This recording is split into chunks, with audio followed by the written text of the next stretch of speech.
I'm not signing anything today. Hey, solarpreneurs. Today we're going to be talking about what you should do if the customer says, I'm not signing anything today. Very common objection. Those that close deals know that this is something customers, they always want to procrastinate. They always want to put off signing today, sleep on it, whatever. So how can you push them past that hurdle? How can you get them past that objection? We're going to talk about it. Welcome to the show. My name is Taylor Armstrong. We're here to help you close more deals, generate more leads and referrals, and have a much better time in the solar industry. We are free and available on Apple, iTunes, Spotify, wherever you listen to podcasts. Every Tuesday and Friday, we're coming at you with fresh new content. Thank you for listening. If this is your first time, welcome to the show. You are about to up-level your solar game and make a whole lot more money. Again, today we're talking about what can you do if you get this objection. I'm not signing today. Hey, recently actually today and then last Saturday, I had two pretty tough homeowners who were adamant, like, hey, we're not signing today. We're not doing it. And luckily was able to get them both over the edge and get them to sign the docs. And so far, both of them have stuck. Hoping I don't jinx myself by doing this podcast, because we get cancels from time to time. But I think it's a balance between, hey, like pushing them over the edge, but not being like, so pushy that you kill the deal and not causing them to cancel later. So let's talk about how to do it. Okay, and before that, just wanted to make a quick ask. If you have not left us a review or shared the show, please do it. I mean, we're at almost 500 episodes now, so especially if you listen to more than like 5 episodes, come on. Can you please share the show? Can you please leave us a review? That's what helps us grow. And speaking of that, we are looking for new guests to come on the show. So I've gotten a few messages, a few emails from comment. Very much appreciated. Thank you for giving me guest suggestions. I was telling one of my friends today that I try to get most of the podcasts recorded actually during events like SolarCon, Door-to-Door Con. Those are when I crank out a bunch of the content, a bunch of the podcasts. And we're all caught up on that. So running a little bit dry on podcast guests. So if you know anyone that is killing it in the industry, anyone that's doing something unique or has a cool story to tell, would love to connect with them. So shoot us a message. Okay, so let's jump into this. I'm going to play a little bit of the appointment from today. I actually started recording right when I got this objection. I think we had gone through most of the presentation already. And she says, Taylor, it looks good, but I'm not signing anything today. I don't want to do it. So here's how this interaction went. And then I'll get into a few things that have been helping me lately. But yeah, the process, I'll show you their process. So basically you guys have intel that you've done doing all that. We have to make sure we can do it. Mm-hmm. And then obviously you guys sleep on it, talk to your mom, do whatever you need to do. And as long as we approve it, and as long as you guys still feel like it's a good thing, then great. At that point, let's start moving forward. But if they can't do it, then and then we'll get a contract in writing before we'll sign, and kind of this will be in there. So that all this. Okay. All right. But so this is their process. Mm-hmm. Okay, so this is what we get started, like a normal site survey, and then if that goes through, they would work on that. Mm-hmm. So basically, it's up until here. At that point, they kind of want you guys to be, decided. Yeah. Hopefully, feel good about it. Yeah. And then they would start moving forward on that. But if you guys, I don't know, heaven forbid, woke up and you're like, you know what, I just think we like it anyway, then we're okay with the rate increases, then then you just let us know. We wouldn't do anything, but as long as you still feel good on. But I don't know, for this change, you feel like you would. I feel like I would. I just don't like to make decisions right away. I like to sleep on it because I've done that before and had buyer's remorse. And so I definitely want to think about it. I want to talk to my mom about it, and I just want to make sure I sleep on it one night or 2 nights, and then go forward. Yeah, of course. Yeah. Okay. So can you give me your number and leave a card or something? Well, so we would submit an application, and then there's like a few forms we submit, get that part started, and it'll say in all that too that you have time to think about it, do everything you need to do. So I have to do the application right now? Yeah, they have us doing it right now. Yeah. And then from there, they schedule, because the thing is, if they can't do it, they can't make it work, then there's nothing. What would keep them from making it work? Well, big thing out here, I get credit, but you said you guys are pretty good as far as credit goes? Yeah, I think so. Okay.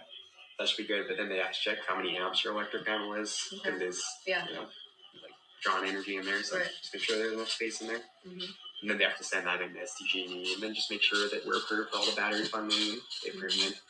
Yeah, all that takes us usually about 7 to 10 days to hopefully get a full approval. If it's not, we just go in and all right. Okay, so a couple things. She's bringing up quite a few. You can tell she's cautious, doesn't want to be pushed into it.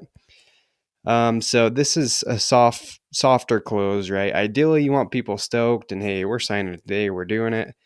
Boom. But this is where it comes down to. Some people, they're like, I need to sleep on it, think about it.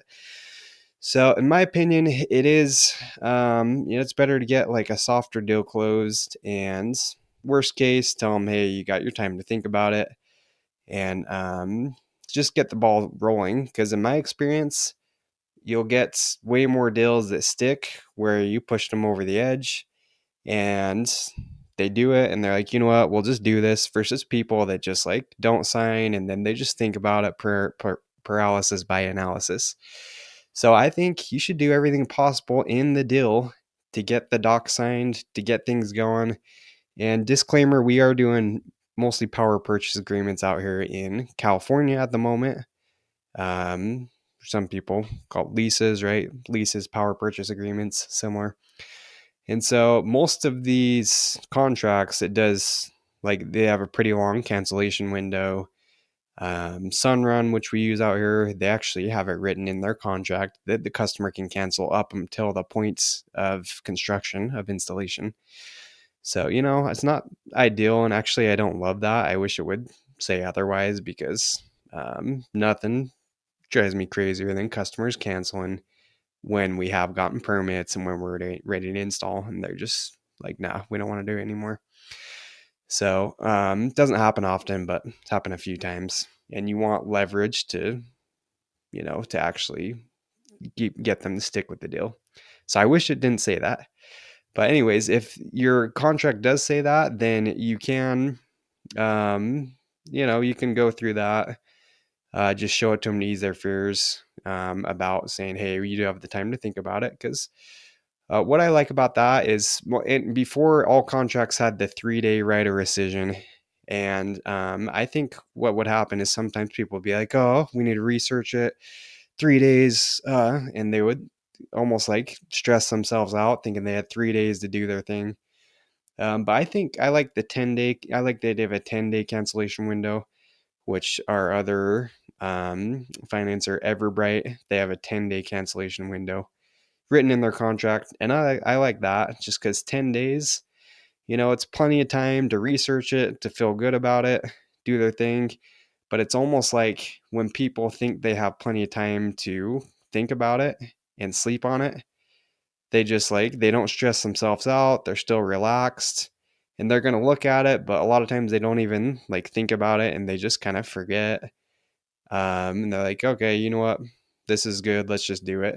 They don't feel a huge urgency that they need to go stress and look at all these things and make a decision right then, in my experience. Hey, but yeah, anyways, so that's how it goes. You make them feel good about it and then give them the reasons. And the idea is you get it more solidified the further you go. Okay, I tell all my reps, you think of this as a funnel, right?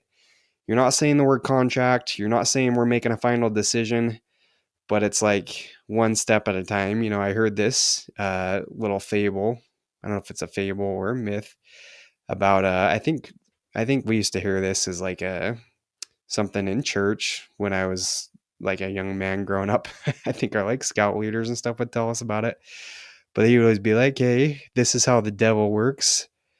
This is how the devil gets you to commit sins. And he would tell us this story about how there's this Arabic guy in the desert, and he pitches his tent in a sandstorm, and this camel comes in, this wild camel, I guess, comes to his tent, and he's like, hey, I just need to be protected from the sand for a little bit. Will you please let me in? And the Arabic guy knows that he can't let just an animal inside there. He's not going to be protected enough from the storm. But eventually he gives in. He lets the camel stick his neck in. And then the camel says, "Hey, you know what? I'm super uncomfortable out here. Will you please let me just get like part of my body in? That's it, I promise." Then he inches himself more in. And then, the parable with it was that this is how the devil like gets us to sin, is he just gets inches more and more, just like the camel inching in the tent. Okay. And so, not that we're being the devil, maybe that's a bad comparison, but this is how we need to be, though, right? We need to inch our way in. We need to make them feel comfortable with it. We're not deceiving them. We're not doing anything shady here. But I think as we make them feel comfortable with one step, hey, we're submitting the application today. We have here in California, we have to sign the California Consumer Protection Guide, which is a document from the state, detailing all the facts about solar. So a lot of times I'll get people saying, "Hey, is this a contract? I told you didn't want to sign anything. This isn't a contract, is it?" And at that point, it's not a contract, it's just the Consumer Protection Guide. So I say, "Oh, no, no, no, don't worry. This isn't a contract." Okay. And it's like, get them comfortable with one step at a time. Because, for instance, in this deal right now that we just listened to the recording of, if I were to pull up the contract and say, "Hey, sign right here, we're doing this," then it's like, whoa, whoa, whoa, whoa, whoa, slow down, right? Way too quick. Hey, but if we get her comfortable with doing the application, hey, she submits that, gets a credit approved, give her a high five. "Well, you got approved. You must have great credit. You're super responsible. Congrats." She's feeling good about that. Okay, then we move on to the next thing, inching my way towards the next thing, which is the Consumer Protection Guide. We sign that, we go through that. Okay, and then we pull up the agreement. We go through all the positives of that. They say, "By the way, remember I told you, Mrs. Homeowner, that you'd have the time to review it and your right of rescission?" Yeah, so here's where it says that too, exactly like I told you. So this is all their terms and conditions. It's all their guarantees. We have to get it approved. It's contingent on our approval of the home. But this is all their guarantees with it. And this is exactly like I told you, the time you'll have to review it. And yeah, if for some reason you feel terrible, let me know. But you're not going to call me tomorrow and tell me you change your mind or anything, right, Mr. Homeowner? "Oh, no, no. I just want to make sure that I'm doing the right thing." Typically how it goes. Hey, so inch it forward little by little. And this is how I think you can get those people over the edge. And then the other thing you probably heard during that recording is she's asking me kind of about the process, what the next steps are. And so I've found it valuable lately to have some type of, you can have maybe a screenshot or use a little like pamphlet. We have our company like brochures that show the process, walks them through. Okay, first we're doing enrollment process, site survey, final design, etc. Right, walks them through this step-by-step process.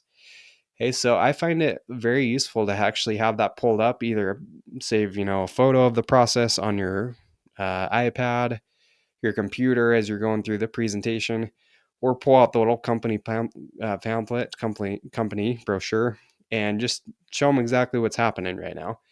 Okay, because I think it just clarifies a lot of like the maybe fears. I think people think, "Oh, he's signing me up, then they're coming tomorrow or next week to do the panels."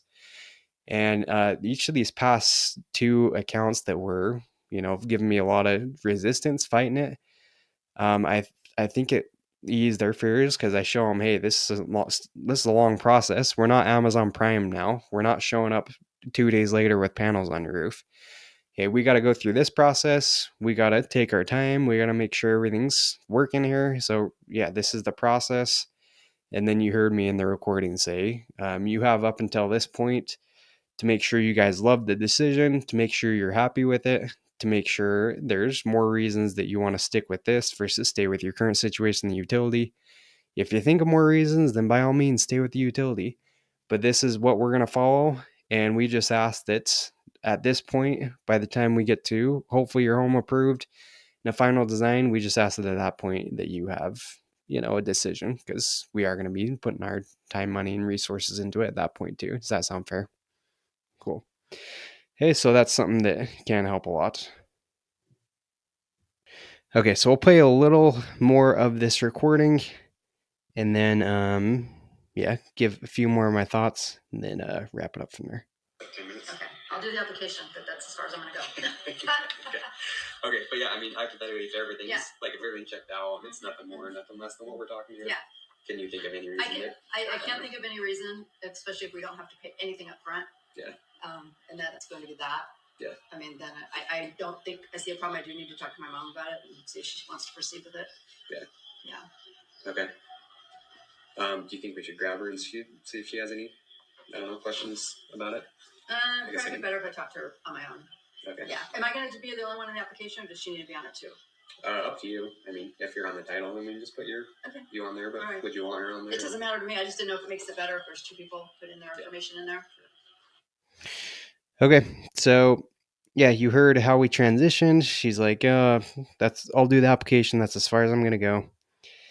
And then something I think people should be doing more of, like we want to eliminate this whole soft close as much as possible, right? You heard me. I'm probably closing it a little too soft, whatever. But there's some people that will just like, I think, lean way too much on closing people soft and saying, "Oh, this isn't."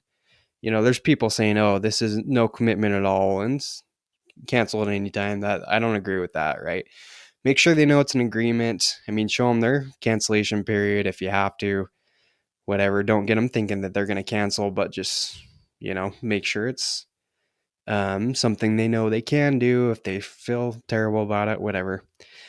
Hey, but something that I think too many people don't do is like checking for those hidden concerns, hidden objections, right? So you heard me there.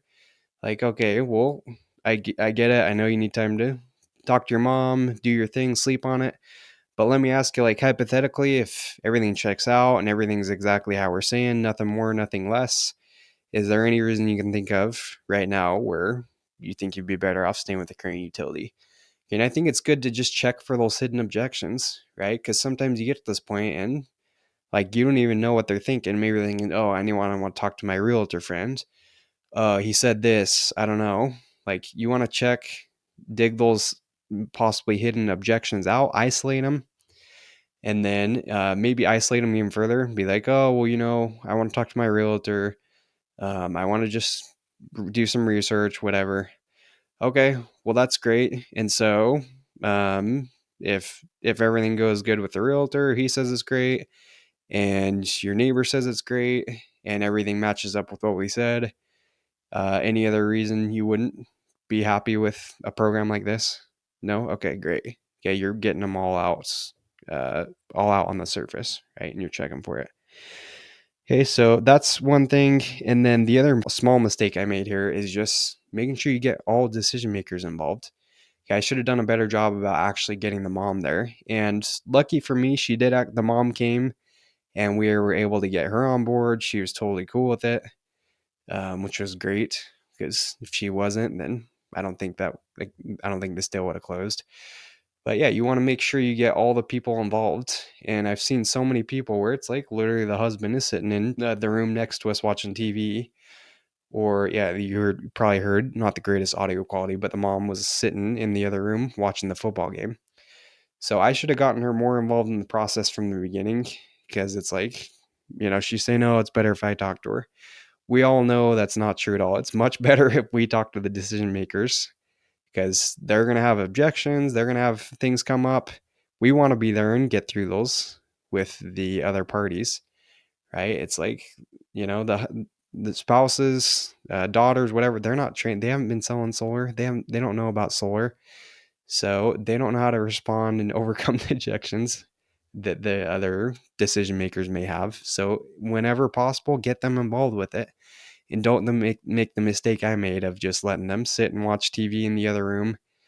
Demand the attention. You don't have to be a jerk about it. But something you can do that works well for us in California is just a line like, hey, yeah, I know football game's on. I love football. Trust me, I wish I was watching that right now. But hey, we'll be quick. The only thing is, the state, they have us go through the info with everyone on the title. We can say, the state does crack down here in California, but whatever. They do have us go through it with everyone on the title. You can just say they. Just because unfortunately there's been situations in the past where one title holder didn't get all the info, then there's confusion. And yeah, it's just caused unnecessary confusion and all that. So we just want to make sure that while we're here, we can answer all the questions and have you guys on the same page. Because also we typically can't, come back just because we're in so many of these too. So we'll be super quick. So yeah, if you want to just grab her, we'll be super quick and then just go through all the information with both of you. So something like that usually works well. Make sure you get all decision makers involved in the process and don't just let them watch TV on the side or whatever. Demand their respect, demand the time. You're the professional. You're giving them the privilege of sitting in their home, explaining them how they can save literally tens of thousands of dollars in most cases, I guess, depending on the market, but save a lot of money and put themselves in a much better situation by going solar. So make sure you remember that you are the prize. You are giving them your valuable time. Demand the attention. And yeah, make sure you do everything possible to get the account closed up when you're in the home. So I hope that helped. And guys, if you want to potentially join our squad here in San Diego, be with some of the best in the solar industry, go in the show notes. We have an application open where you can apply. Someone on our team will reach out to you. Maybe myself or someone else on our team will reach out to you once you fill out the application and set you up with an interview. So don't delay. Spots are filling up quick. Make sure you get your application. We would love to possibly have you on the team. Okay, and we'll see you on the next show. Let us know if you have suggestions for guests or topics. Thank you so much for listening. I love you. We'll see you next time.